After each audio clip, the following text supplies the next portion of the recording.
Please help me welcome to the National Press Club to talk about his political choices and motivations, Mr. Peter Thiel.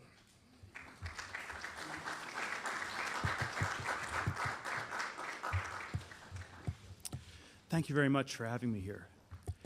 Everybody knows we've been living through a crazy election year. Real events seem like the rehearsals for Saturday Night Live. Only an outbreak of insanity would seem to account for the unprecedented fact that this year a political outsider managed to win a major party nomination. To the people who are used to influencing our choice of leaders, to the wealthy people who give money and the commentators who give reasons why, it all seems like a bad dream. Donors don't want to find out how and why we got here. They just want to move on. Come November 9th, they hope everyone else will go back to business as usual. But it is just this heedlessness, this temptation to ignore difficult realities indulged in by our most influential citizens that got us where we are today. A lot of successful people are too proud to admit it, since it seems to put their success in question. But the truth is, no matter how crazy this election seems, it is less crazy than the condition of our country. Just look at the generation that supplies most of our leaders. The baby boomers are entering retirement in a state of actuarial bankruptcy. 64% of those over the age of 55 have less than a year's worth of savings to their name. That is a problem, especially when this is the only country where you have to pay up to 10 times as much for simple medicines as you would pay anywhere else. America's overpriced healthcare system might help subsidize the rest of the world, but that doesn't help the Americans who can't afford it, and they've started to notice. Our youngest citizens may not have huge medical bills, but their college tuition keeps on increasing faster than the rate of inflation, adding more every year to our $1.3 trillion mountain of student debt. America has become the only country where students take on loans they can never escape, not even by declaring bankruptcy. Stuck in this broken system, millennials are the first generation who expect their own lives to be worse than the lives of their parents. While American families' expenses have been increasing relentlessly, their incomes have been stagnant. In real dollars, the median household makes less money today than it made 17 years ago. Nearly half of Americans wouldn't be able to come up with $400 if they needed it for an emergency. Yet while households struggle to keep up with the challenges of everyday life, the government is wasting trillions of dollars of taxpayer money on faraway wars. Right now, we're fighting 5 of them: in Iraq, Syria, Libya, Yemen, and Somalia. Now, not everyone is hurting. In the wealthy suburbs that ring Washington, D.C., people are doing just fine. Where I work in Silicon Valley, people are doing just great.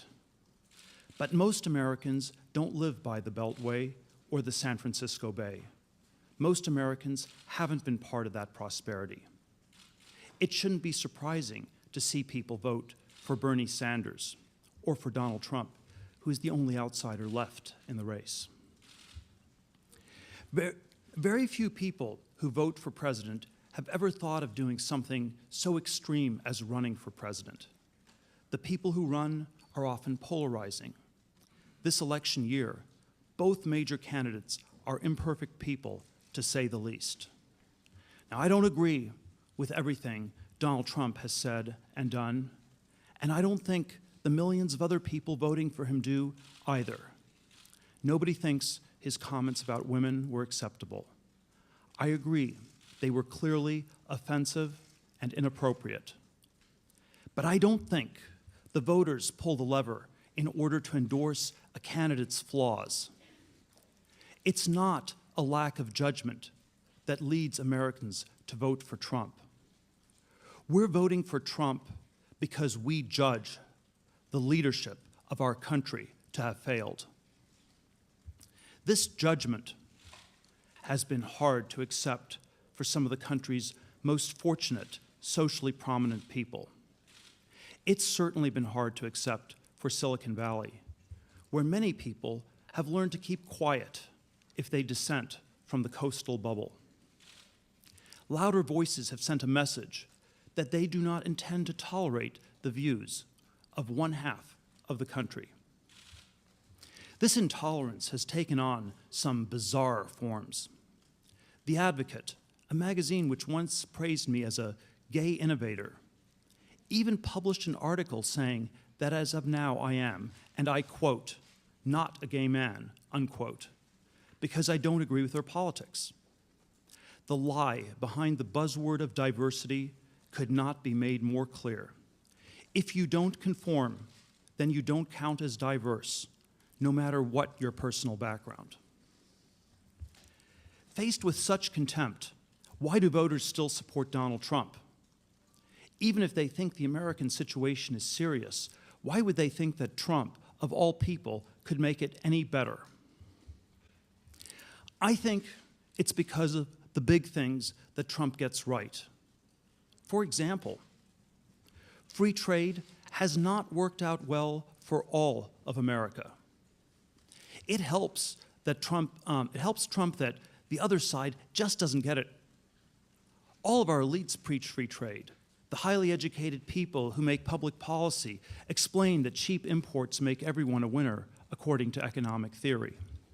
But in actual practice, we've lost tens of thousands of factories and millions of jobs to foreign trade.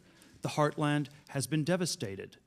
Maybe policymakers really believe that nobody loses, or maybe they don't worry about it too much because they think they're among the winners. The sheer size of the US trade deficit shows that something has gone badly wrong. The most developed country in the world should be exporting capital to less developed countries.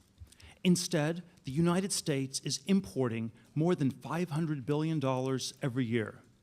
That money flows into financial assets, it distorts our economy in favor of more banking and more financialization, and it gives the well-connected people who benefit a reason to defend the status quo.